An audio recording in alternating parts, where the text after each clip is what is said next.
Hi, it's me. Hey guys, how you doing? Craig Tube back at you here for another exciting video of brewing a kit beer, because that's what you asked for, some of you. So that's what we're doing. But I'm actually going to, why am I putting that down? I'm actually going to talk about other things too. We're just going to hang out for a while. Is that okay? I don't mind.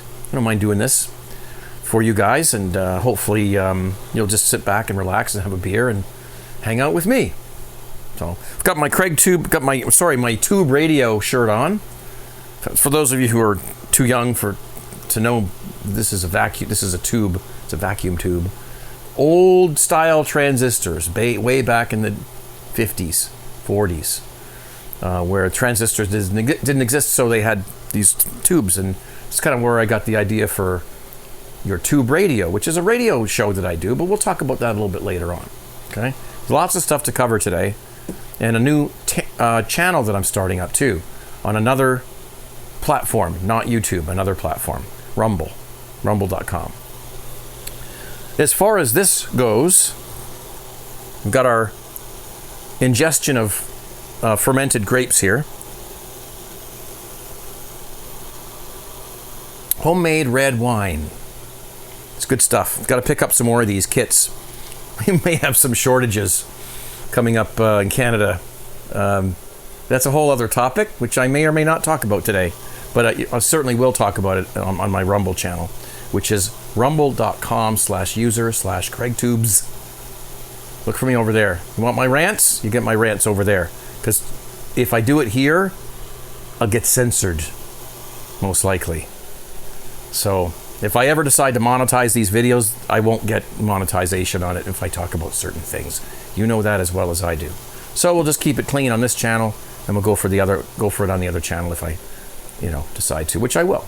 Okay, so back to this. I decided to brew today a Cooper's Sparkling Ale. Right? Now these kits are out of date. I mentioned before, if you watched some other videos that I've done earlier, that I got these for a little bit of a discount because they were off the shelf. They weren't displayed. They were in the back, and they were out of the best before date was passed. So I sort of said, hey, I'll give you a few bucks, and took them. So I got a really good deal on them because they were not really for sale. It was done privately. I'm going to follow the instructions on the can. It's actually a year over its best before date. I've been doing these for almost 2 months now, that I've bought a whole bunch of these. Haven't had a single problem with them. I've been messing around a little bit with the yeast, but again, we'll get to that in a little bit, because that's the thing you really need to worry about the most. As far as the extracts go, they're fine. And what they call for here is the can, which is this thing, and then the second can, which is a light malt extract. It's a liquid malt extract. This has no hops in it. See, for those of you who aren't, who are sort of new to this has everything in it you need to make beer. It's got the malt extract from the grains, the grains used to make the malt extract, and it's got the hops additions in it that gives it bitterness and flavor and aroma and niceness that beer has, right? Because if it didn't have no hops, it would just be a malt liquor, I guess you'd call that, right? A malt liquor. You can get those things in liquor stores. They're kind of disgusting, but if you're looking to get drunk, well, there you go. Okay, we can turn that off. We'll talk about that in a minute.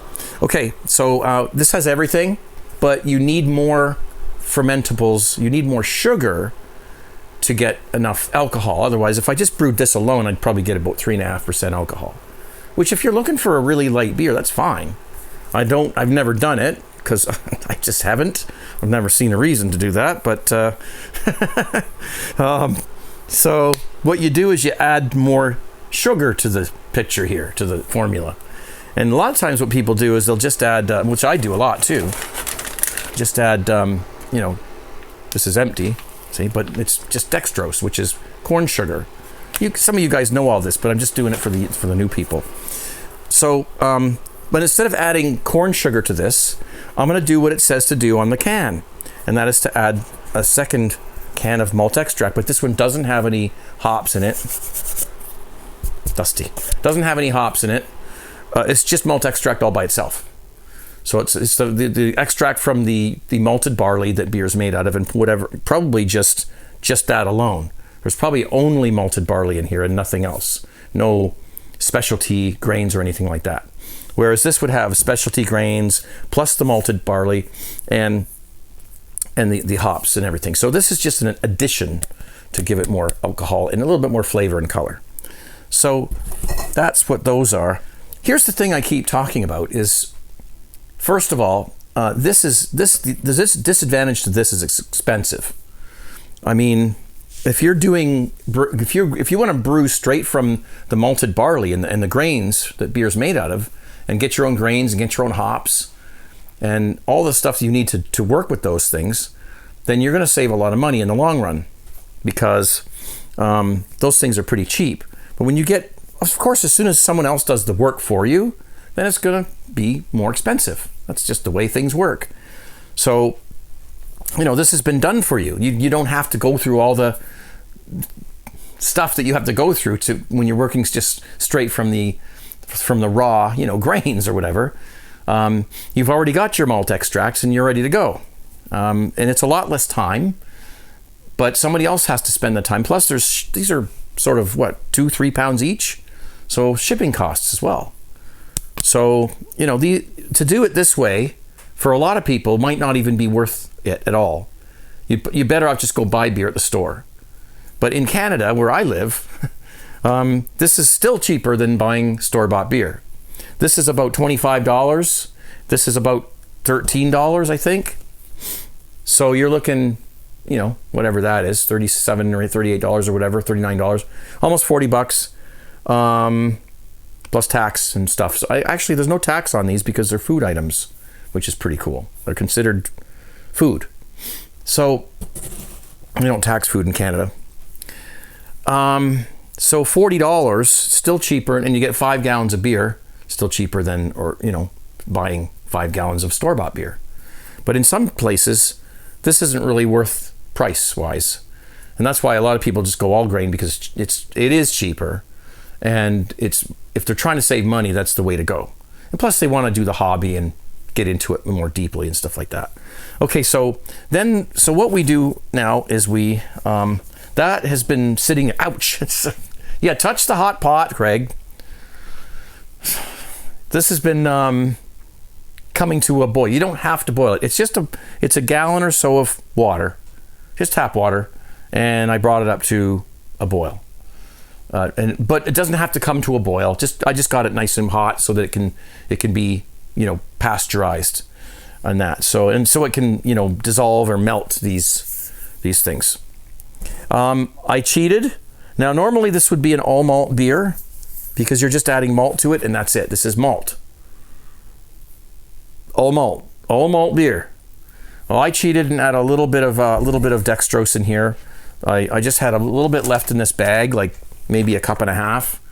So I just dumped it in and I threw in some brown sugar too, just a little bit. Now it's not an all malt beer anymore. It's, as soon as you do that, you've ruined the, all malt properties of it. But I just did that because I felt like it. So, but you don't have to. And that's it. Water, 2 cans. You could even use 2 cans of this if you wanted to. That would be really expensive. So we're just going to do it the way it says on the can. This and this. And I cheated with a little bit of extra sugar. So that's that. So that came to got nice and hot. Now what we have to do here is Cooper's they make really great extracts. DIY beer. Does it even say Cooper's on here anymore anywhere? Oh, right on the glass. Okay. So, okay. This is good stuff, I have to say. I'm not being, paid or sponsored for this or anything like that.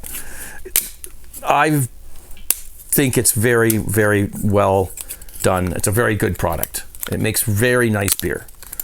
Okay. So, in here we've got the yeast. which is glued on. Now, one of the things that we need to know about this is that because the best before date is past, we have a yeast package that's going to have a date on it. Now, you need to, if you can read, I just read it. Yeah, this is old. So the yeast was packaged on 2018. It's 14918. 14918 is what's on these yeasts. Is what's, that's the format. So 14 is the day of the month, 9 is the month, and 18 is the year. And there's a W there. I'm not quite sure what that means. Someone might know. Post it down below. 2018, it's 2022 now. Whew, that's old. So we're going to set that aside. I've got other yeasts here. This one is 2019. That's still pretty old, but I've been using them and they've been okay. And that's 1.5, that's 6 months. So June of 2019. So it's still pretty old. And then I have one here that's, this is a different package. I don't know, it's the same brand, but I don't know what the difference is between, these two Cooper's yeasts. But it feels the same. And this one is 20. 15, 6, 20. So it's 2020. I'd probably be best off to go with this. So what we're going to do, because this is a little bit old too, is we're going to combine this one, 2020, and this one, 2018. Now, first of all, it's okay to combine yeasts. Even if they were completely different yeasts, it's okay to combine. Some people have asked me, like, what happens if you put two different yeasts in? Do they, like, fight and, get all crazy and naughty? No, it's okay to do that as long as you know that the two yeasts are going to complement each other as far as flavors go, because yeasts ferment differently and the beer will have different properties, slightly different properties if with different yeasts. So let's say this one, brings out a floral flavor or something, and this one brings out a bitterness or something. If that's what you want, then you can easily combine them together, and you'll just get a combination of the both, right? So no problem doing that. If these are slightly different yeasts, because you can see the packaging is different, it doesn't matter. Okay, so I'm going to use the 2020 one because it's newer, and I'm going to use this 2018 one because even if some of these are dead, this will act as a nutrient. When you put dead yeast in with live yeast will eat the dead yeast. They'll cannibalize. So even if there's half of this is not really good anymore, that's okay. This one's pretty good. Between the two of them, I think we've got everything we need. Nice, lots of yeast and a little bit of yeast nutrient in there from the dead yeast that's in these. Now, another thing I've noticed is when you cut these open to add them to your beer, smell them. It should smell like sort of like a bread yeast, like a yeast. It should smell like yeast. If there's no smell to it much at all, then it's probably not so good.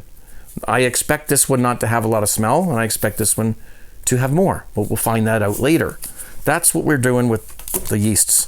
So I have like all kinds of yeasts here that I've saved because I wasn't using this yeast at that time. So I just keep looking at the dates and going, okay, yeah, this one's pretty new. Because again, I bought these cans that were past their best before date. So the yeast is old, and that's what we saw there. 2018. I wouldn't trust that yeast just by itself in a beer. Now what we have to do is take these babies and put them in some hot water because it's only 68 degrees down here Fahrenheit, and they're going to be hard to. This is very thick stuff. So I'm going to do that. I'm going to put those in a little wash basin full of hot water, and I'm going to let them sit for a while. Okay, so I'll do that, and then we'll come back and we'll, talk about stuff. Okay. While we're waiting for that, I will talk to you about some other things. First of all, off of the brew topic, in just a sec.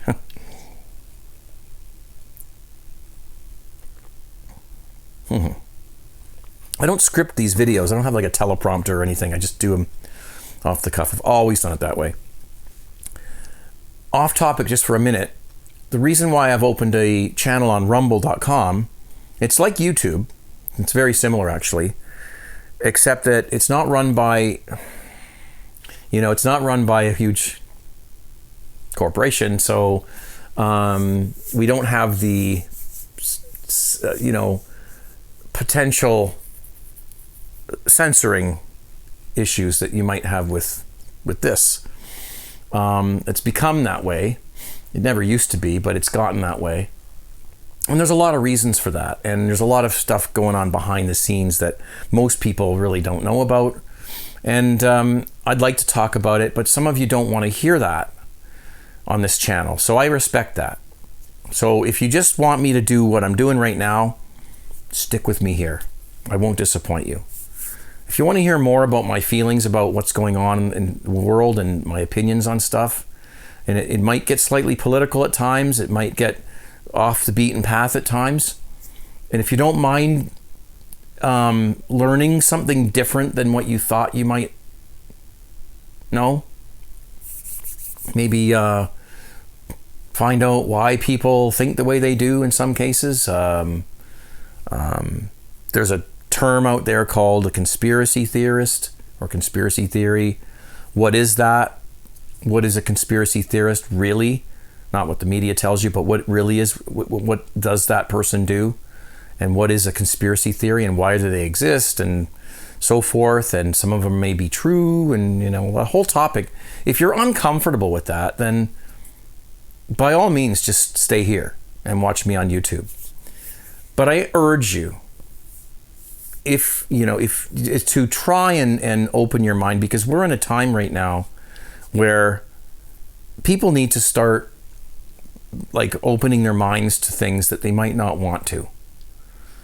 And it's scary, and I've been through it, and I had to do it, and it's not easy, and it's not like I became a conspiracy theorist. It just means that I started looking beyond the mainstream news reports that you hear every day. I started looking behind the scenes a little bit more. And not to say that I'm following people who you can't trust. I won't mention any names, but because certain people have been banned from YouTube and Twitter and whatnot, but I still think that they have a lot of good ideas and good have good insight to some stuff. So I tiptoe around and try to find the information that I think makes sense, and I try to filter out stuff that I think is just not making sense at all. That's what I do. So I have a little bit more of a insight into what might be going on in the world right now than a lot of people do.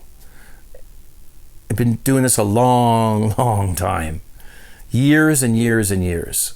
So I've got this fairly clear, picture in my head about what we're told is going on and what really is going on. So if you're not at all interested in learning anything about that, stay here.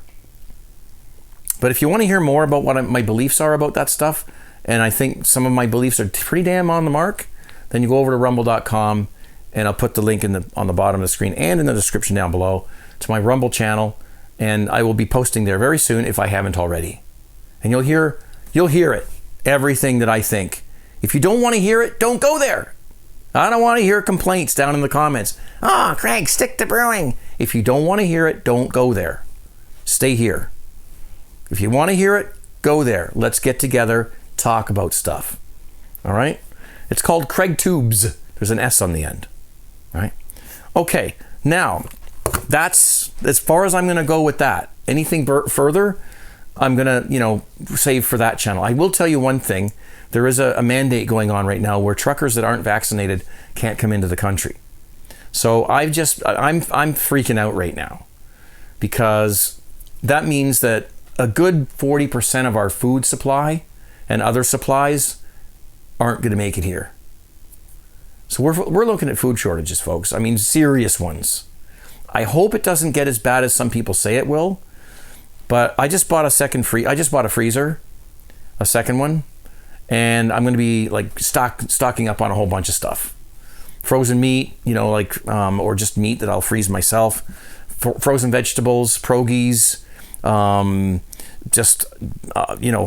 pizzas, whatever, everything I can put in my freezer and get a couple of months ahead of myself. That's what I'm doing, because this has been threatened so many times that I thought, that's not going to be a big deal, and it never was. This time I think it will be a big deal. So that's what I'm doing, and I think it's dumb what they've decided to do, but I'm not going to get into it on this channel, okay? Because I don't want this to get taken down. So rumble.com/user/CraigTubes, you'll hear the whole gamut, what I think about it. Now, that's that, and we'll go back to brewing. Talk about my radio show a little bit later too. So I picked up some keg kits, what do they call these? Rebuild kits. So if you keg your own beer, which if you do make your own beer on a regular basis, you should get into kegging. I do have a kegging series here on YouTube. It's quite old, but it's still, not much has changed. They still use, it's all the same, so you can still rely on those videos. I'll put links to those down below. And every once in a while, maybe every, 5 years, 2, 3, 4, 5 years, got to redo the gaskets in your kegs. I lost a whole bunch of CO2 the other night. I got up the next day and was like, what the hell? The needle was like way down. I'm like, oh my God. So something leaked, the keg leaked CO2, and that'll eat your whole tank if you're not careful. So I said, F it. I went on and I have 2 kegs. I'm going to completely replace all the gaskets on both of them. So that's a good idea, and something you might want to think about doing regularly, like changing the oil in your car. Maybe not quite as often as that, but so that you don't do what I just did and waste a bunch of CO2. Because you could very well wake up one day and, how did I get these out of here? I don't even know why I'm putting them back in there again. Ontario Beer Kegs is where I got these from. I ordered them, and I had to pay shipping, but that's okay. Nice and convenient. So there's that. What else is going on around here? Not much. Not much until we get back into the thing. So those have to sit in there in the water over there for about 20 minutes. As a matter of fact, I'll replenish the hot water. I'll just put more hot water in, let the other hot water spill out. Because you kind of want these to be sort of warm, pretty warm, so that they pour out easily. This might be a long video, folks. Hope you don't mind. You can always watch it in 2 parts. Okay, so there. I do use a lot of water in this household because rinsing, cleaning, making, heating, sanitizing, it's all water everywhere. So lots of water gets used up in this place. So you have to factor that into the cost of your home brewing. And there's the hot water heater there just coming on now. My radio show. Yeah, you know what? Don't even. I lost 20 some pounds about a year ago, and I was very proud of myself. Gained it all back. It's hard because, when you lose weight, you work, it's like, oh my God, you exercise, you watch what you eat and everything, and you lose the weight, you see the pounds coming off, it's like, oh yes, it's such a good feeling. And then once you've lost and you've gotten down to where you kind of want to be, a lot of times what happens is you fall off the wagon. And you go, there, I'm down to where I want to be. Now I can do what I want. No, you can't. No, you can't. The proof's in the pudding. And so I'm not happy about this, and so I don't want to, making fun of me or whatever. Actually, I'm quite upset about it. My feet are getting sore from, the extra pounds. My legs, and I can't. It's hard to bend over to put socks on. You know how it is. If you're overweight, you know what I'm talking about. So, yeah, I'm gonna have to get back on a program. But with the pandemic, the way it's been for the past, almost 2 years, and being more or less isolated a lot of the time. A lot of us have been. There's not much else to do but eat and drink beer. So, you know, it's hard. You know, there's stress involved. I don't eat fast food. I don't order fast food. I don't eat it. That's no way, not for me. I don't even order a pizza. I'll eat frozen pizza, but I'm not ordering. It's too expensive, and no way. So I cook most of my own food, and I don't deep fry. So I'm doing pretty good, but I do eat quite a bit of bread and starch, potatoes, pasta. So this is when you get older, it's harder to keep it off. And then you add the beer and the wine to it. It's tough. So anyway, that's what's going on with that. I know you're going to notice when I turn sideways. I'm not trying to hide it. It's there. It is what it is. Most of you probably have one. And if you don't, you're damn lucky.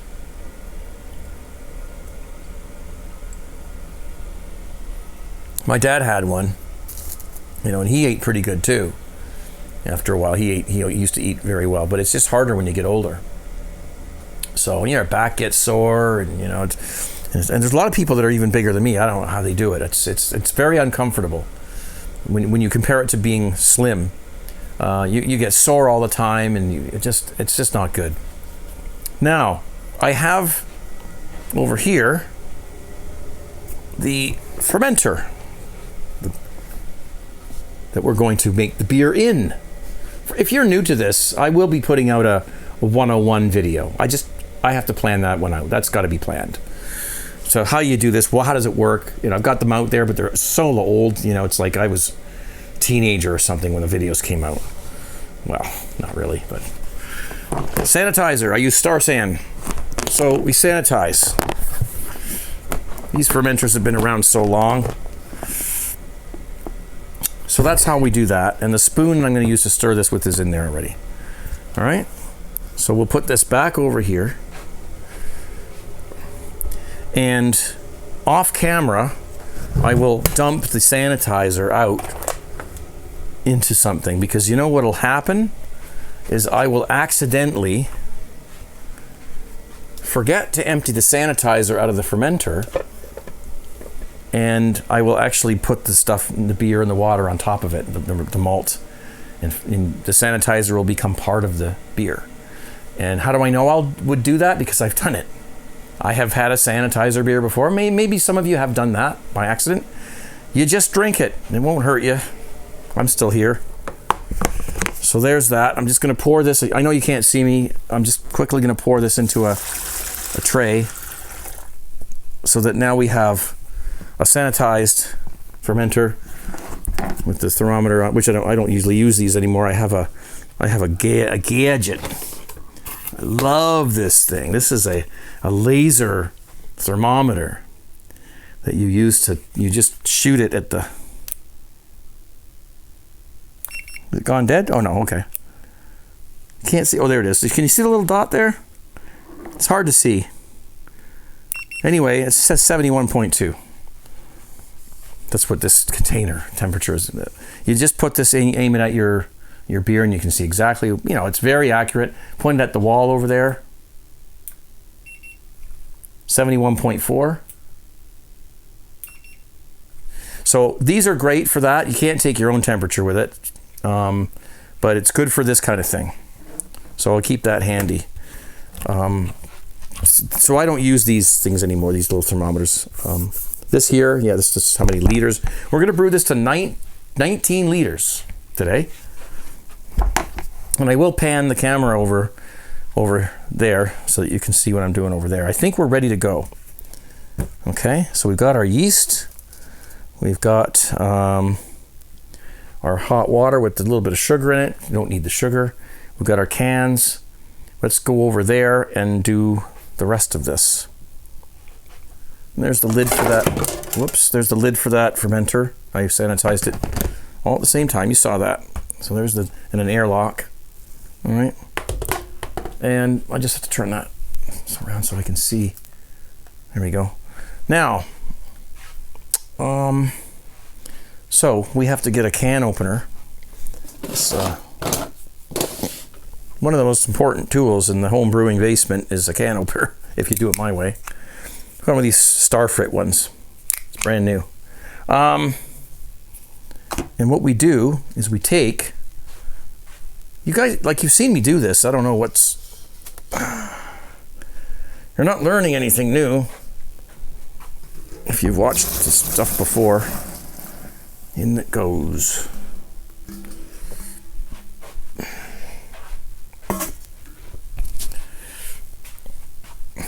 Now, these are warm. This is good. These days, the labels come off sometimes. So make sure when you're lifting them up, like picking them up, you don't, because these will slip right off and you'll drop them. Just a little tip there. Oops, I missed. Pick that up later.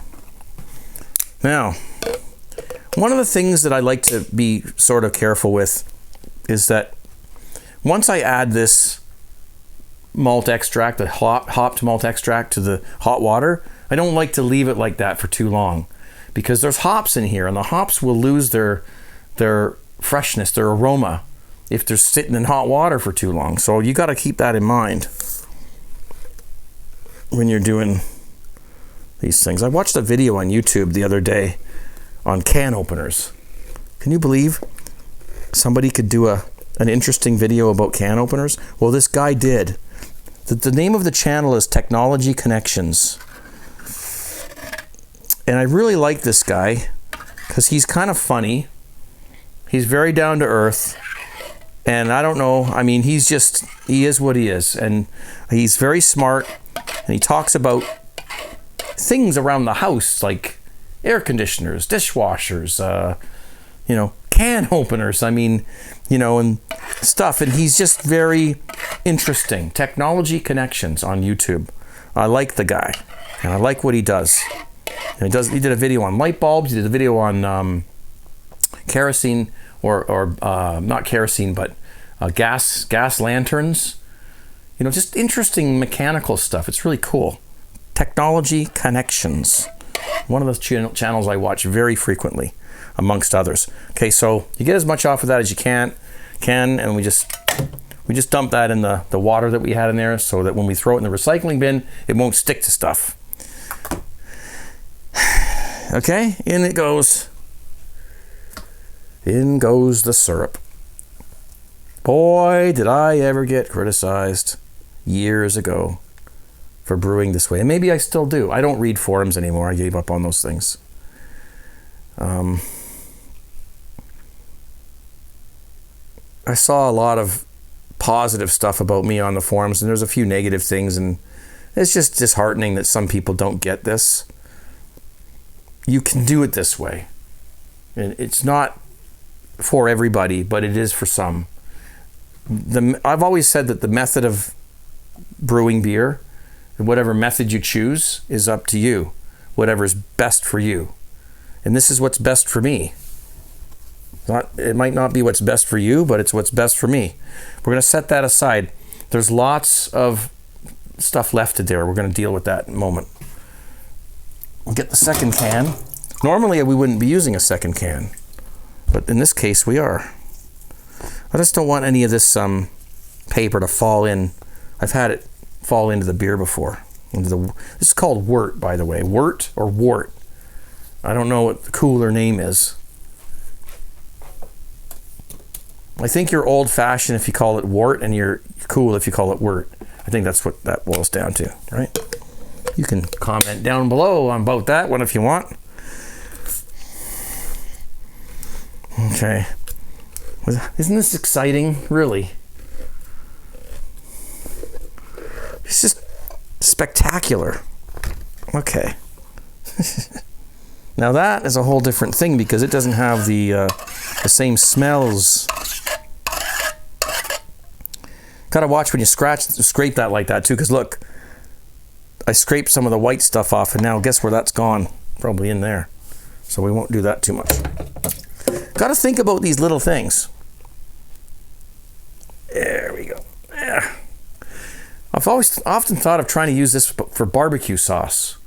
Someone suggested that years ago, and I thought, that might be good. Barbecue sauce. malt barbecue sauce.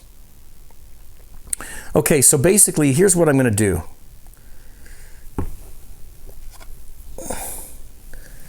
I'm going to stir this for one thing, and I'm going to add some cold water to it, because this is what I was talking about. As soon as I think that it's all dissolved, like, it's loosened up and become part of the water, when it starts feeling like the resistance is going down while you're stirring it, then we're going to add just a little bit of cold water to bring the temperature down a bit, so that we don't lose that nice hop profile that's in that one can.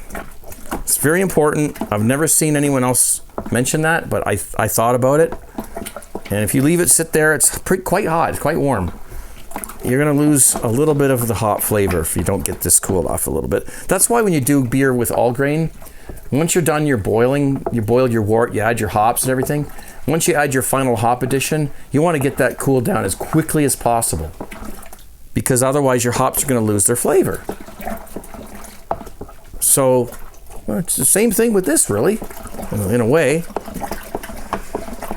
All right. You do want to make sure that there's no leftover, lumps or, build up of the malt. And then we're going to get the hose. I'm going to run some cold water into that so that it's not going to sit there and cook anymore, because that part's already been done by the company.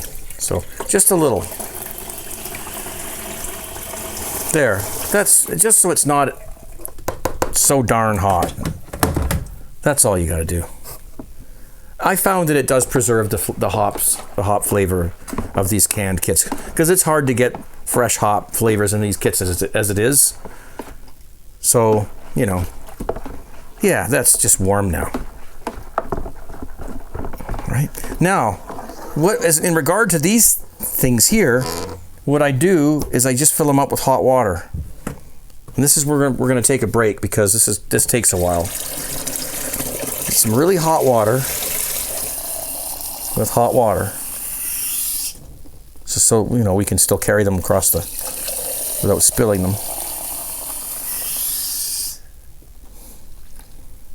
All right, and we're just going to leave them. Just going to leave those for a while, and we're just going to leave everything for a while and go take a break, get a sandwich, get some more wine, take a bio break, whatever. And then when we come back, we'll stir those and pour them in and finish this off. And I just made beer. All right, so we'll take a little break here. I'll come back in a few seconds.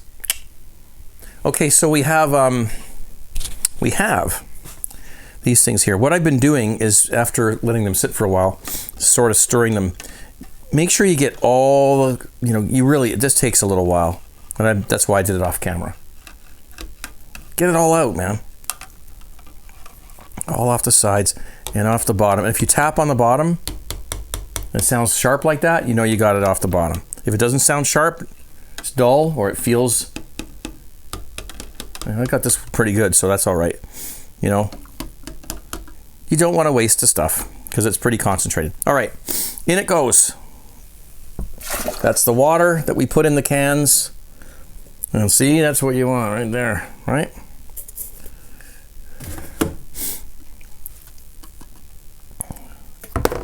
Yuck. To get water that we put in the cans to get all the extra stuff out, and that's what you want. If you don't get it, I'm just fussy. Do your best. Stir that around. By now, everything should be dissolved, and we're going to move it over to, this is my washing machine. I'm obviously not going to brew it on top of there, because then I can't do laundry. So, lift it onto there, where we're going to brew it, right there, on the brew shelf. The only thing left to do now, other than the yeast, is just to add cold water. So, that's what we're going to do right now.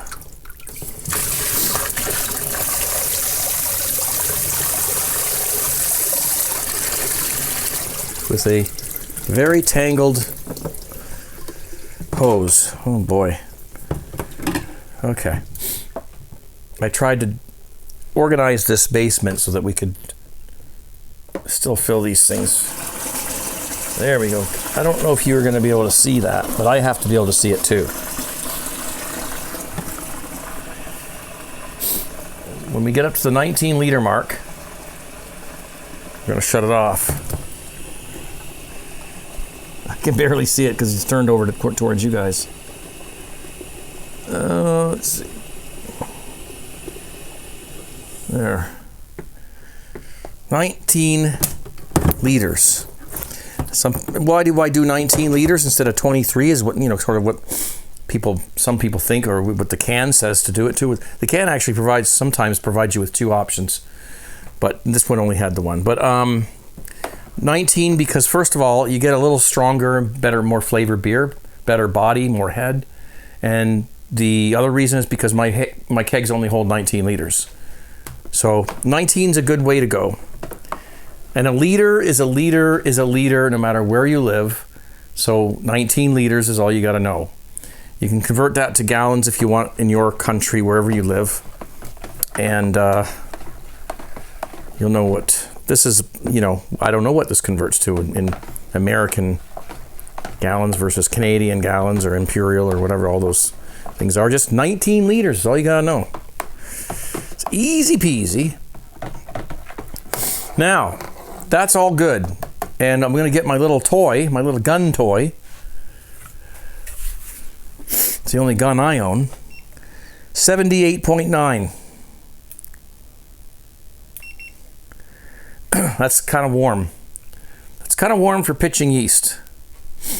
It's okay to just put the lid on. You can snap it on if you want and put water in the airlock and everything. I'm not going to wait that long. Well, maybe I will. Snap it on. Might wait a few hours. It's okay. Leave the spoon in there. It's all fine. It's fine. There's no problem doing this. I know you've probably heard, get the yeast in as quickly as possible. Coopers, I've read them. They say, it's better you just pitch the yeast anyway rather than wait. I've tried both. Never had a problem with either. So if I was in a real hurry, I would probably just throw this stuff in. But for the purposes of this particular brew, I'm gonna wait a while. So we'll come back. Okay, it's mid 70s. I'm fine. Look at the yeast that you get with your kits or what you were using to brew your beer with. You have to follow the guidelines of the yeast. So whatever temperature your yeast is good at, that's what you're going to want to pitch it at. In this particular case, these Cooper's yeasts are very robust at higher temperatures. So I'm going to go ahead. We're not stirring this yeast in. I'll tell you why. If it was a liquid yeast, fine. But a dry yeast, what I'm finding is that if you leave it sit on top, it will start to ferment and create a CO2 layer on top of the beer that will immediately fill up this airspace here with CO2 when you put the lid on, and it will protect your beer while it waits to get going. That's my science, and I'm sticking to it. So give it a little stir, get it twirling around a little bit, and we just sprinkle that all around. Sprinkle it evenly over the top. Get it all out. Clean hands. Just there. Whatever. There you go. There's some people are going to go, oh no, you just touched the yeast. Guys, wash your hands before you brew your beer. You'll be fine.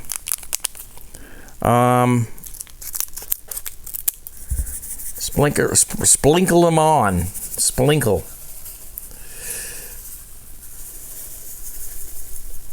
They will take care of themselves. There, we won't touch that one. How about that? Let's do that with it.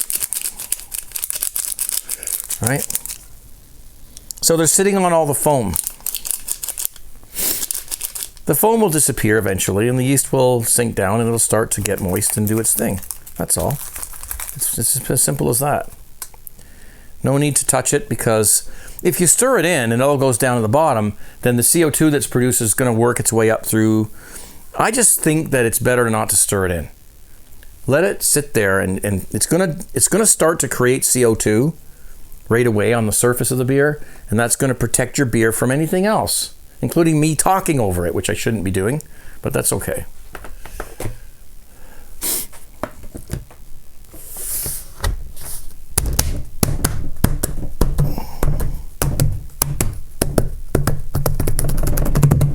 There you go. If you don't do that to it, it won't taste right. I'm just kidding. Okay, so now we need a little bit of water in there. So I take my handy dandy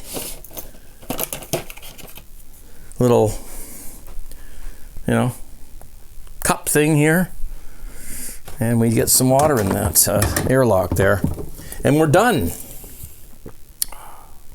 So if I wasn't talking during this and I just did it, it would have taken me half an hour. I'd say half an hour. Okay? All right. Thanks, everybody, for watching. I know I forgot to move that light back, but I think everything's still okay.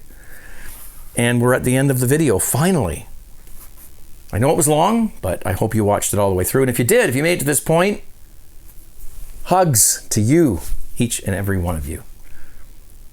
Keep brewing that wine, keep brewing that beer, keep enjoying your life, enjoy yourselves, and hang in there. There's people like me around who are going to help you through all of this crap, and I'll do my best. Okay? Cheers, everyone. Thanks for watching. Be safe.